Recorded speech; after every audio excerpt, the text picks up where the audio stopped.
everyone, it's Lucy and today we're gonna go shopping in Harajuku.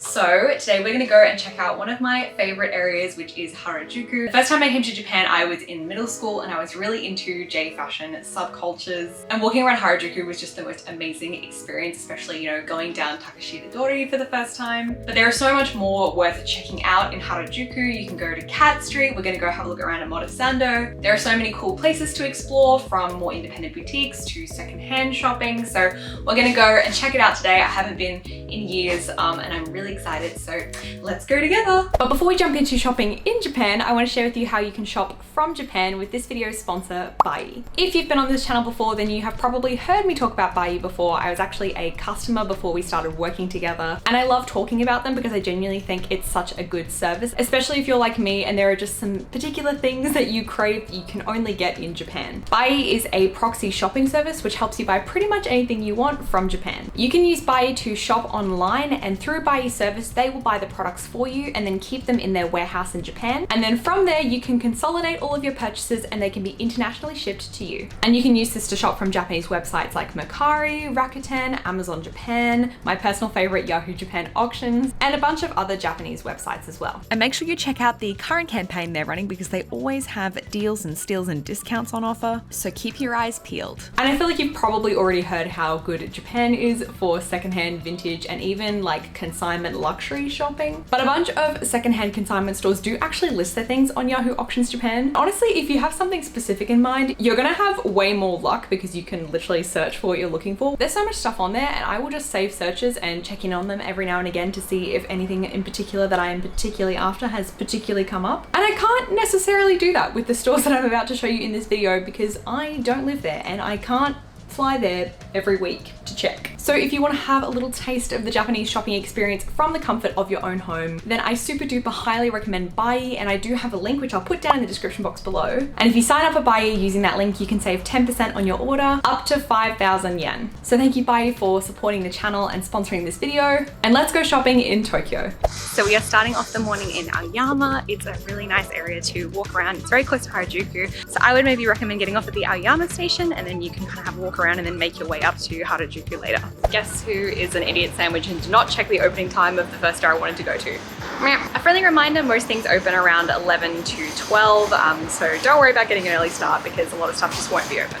So if you're interested in vintage shopping or luxury fashion, then you may be familiar with some of the more popular hotspots in Tokyo, and so you may have heard of Amore Tokyo. There are actually a few different locations, and the first one I visited is their Aoyama location that stocks a variety of different designer brands like Hermes, Dior, Louis Vuitton, Fendi, and Gucci. Now, I wouldn't describe myself as a huge designer or luxury fashion shopper, but I am a Libra and I love pretty things, and this was like a museum of pretty things. I wanted to go so I could show anyone who was interested what this store is like, and it was the first one I visited on this trip and it was honestly insane. Seeing some of these really iconic fashion girly handbags just sitting casually on tables was kind of wild. A highlight for me was this collection of John Galliano era Dior, which was just so luscious and colourful. It was so fun. Expensive, but fun.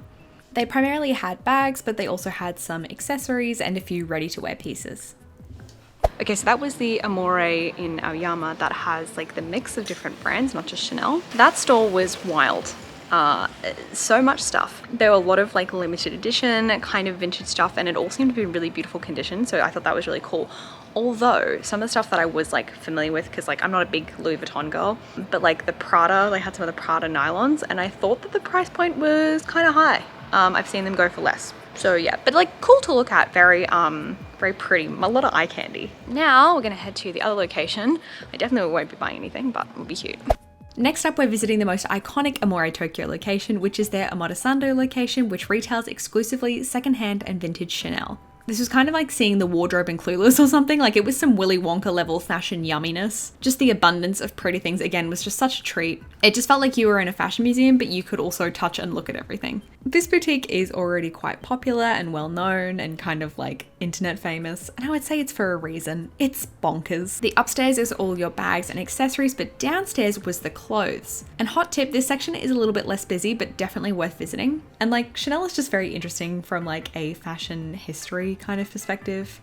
And some of these clothes were just so fun and pretty to look at. I honestly just really enjoyed browsing, if I'm being real. I am not a Chanel collector, so in terms of prices, I am not super well informed to tell you if this is expensive or not, but they have such an extensive range and it was all in really lovely condition. So if you were after something specific, then this could be the place. Now, I don't exactly know how to pronounce this one, but this was a surprise treasure. Vintage, I want to say Qoo, looked like the setting for a whodunit if the mystery were how many vintage designer pieces we could fit into one space. The range here was a little bit more subdued than the previous location with some more neutrals and practical pieces, but still some fun, colourful bits and bobs sprinkled in. This one is super close to both the Amore stores, so if you're in the area, go and check it out because I hadn't heard about this one as much as the other two and it had a great range. And by great, I mean quite extensive. There was both menswear and women's wear, if I remember correctly. And like a real mix, like all different brands, all different kind of vibes, bags, accessories, watches, ready to wear, everything. And while I don't think I would describe vintage Qoo as a bargain destination, it did feel overall a little bit less expensive than the two Amore locations we visited. It did feel like there was a little bit of a wider range of prices from more expensive to more affordable, and a mix of kind of those more trendy sought after pieces versus just some sort of more random eclectic vintage ones. And it felt in line with the secondhand browsing I've been doing. Upstairs had watches and more high value Hermes items, and downstairs had everything else. Next up, we're heading to Brand Collect, which has multiple locations, but we're heading to the two in Omotesando that are right next to each other.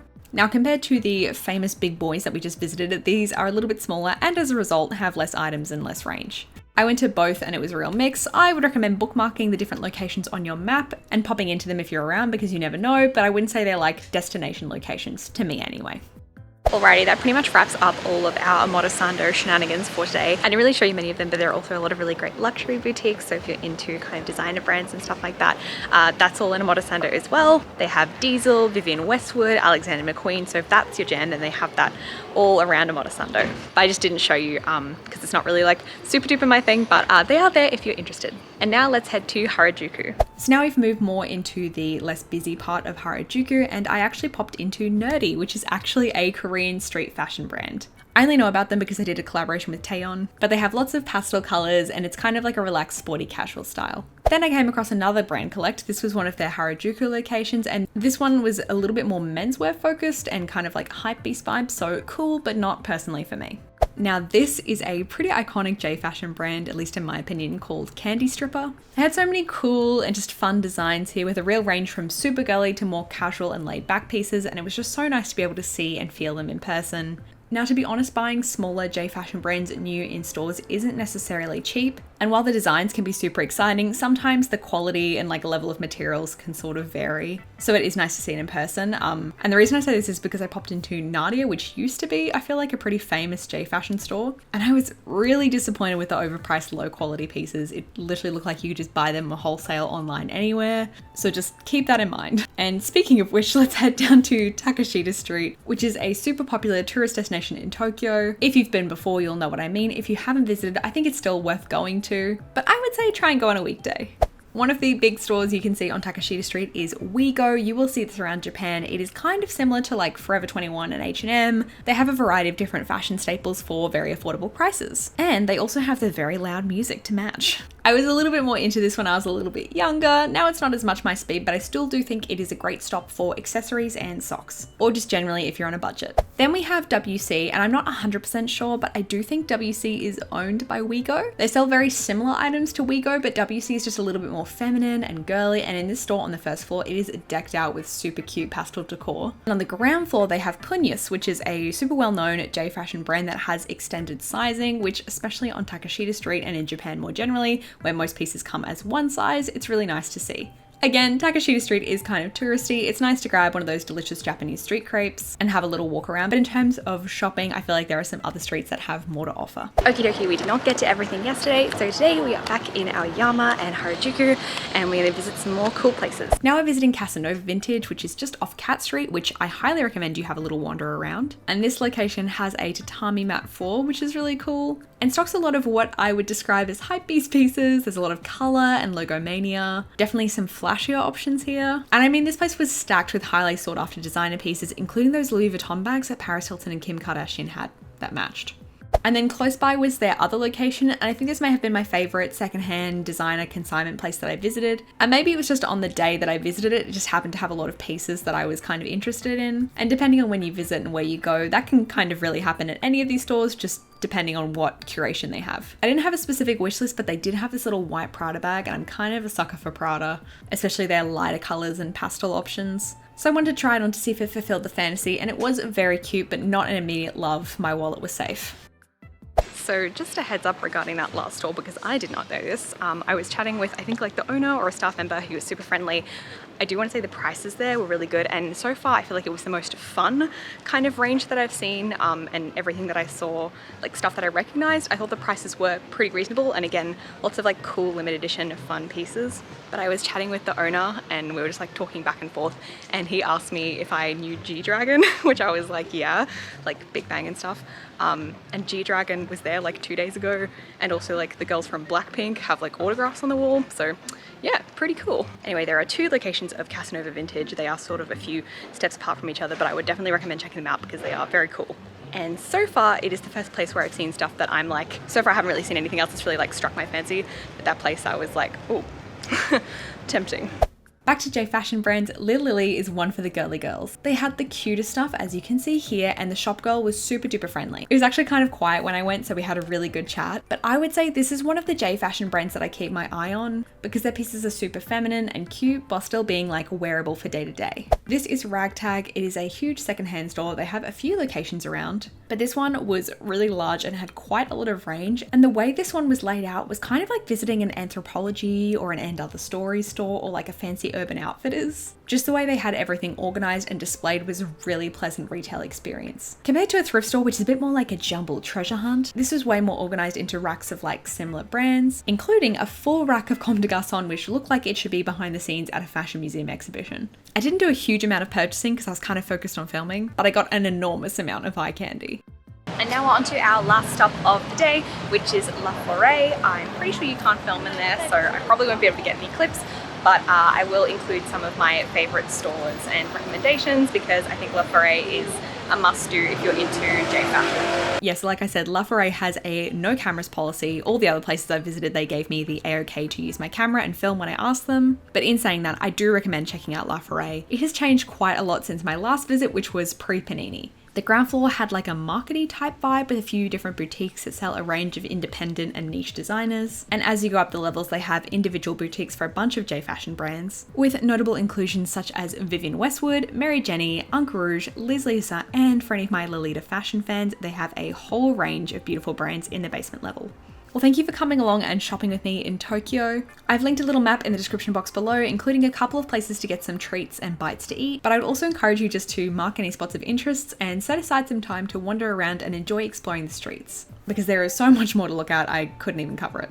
Also, I know we've mainly been talking about fashion brands, but there is also a lot of great cosmetic shopping all around Japan and Tokyo. But if you are in the Harajuku area and are looking to do a little bit of beauty shopping, I would highly recommend the Cosme flagship. It's just off the top of Takeshita Street, so very centrally located, and it's a really cool shopping experience because it is designed to show you what the best sellers are. So you get a really good sense of what products are actually popular in Japan, and they just have a huge range there. Just a little warning though, it can get a little bit busy, and I will be talking about some more J-beauty soon, so make sure you subscribe if you haven't already, if you want to see that. And check out the Thatch guide in the description box. It's basically a full map of all the places that I visited in this video, as well as a couple of little bonus places, like places to eat, because best believe between shooting takes for this video, I definitely had some sweet treats. So hopefully that's a handy resource, especially if anyone watching is planning a trip to Japan. I hope it helps. As always, thank you so much for watching, and I will see you in the next one. Bye!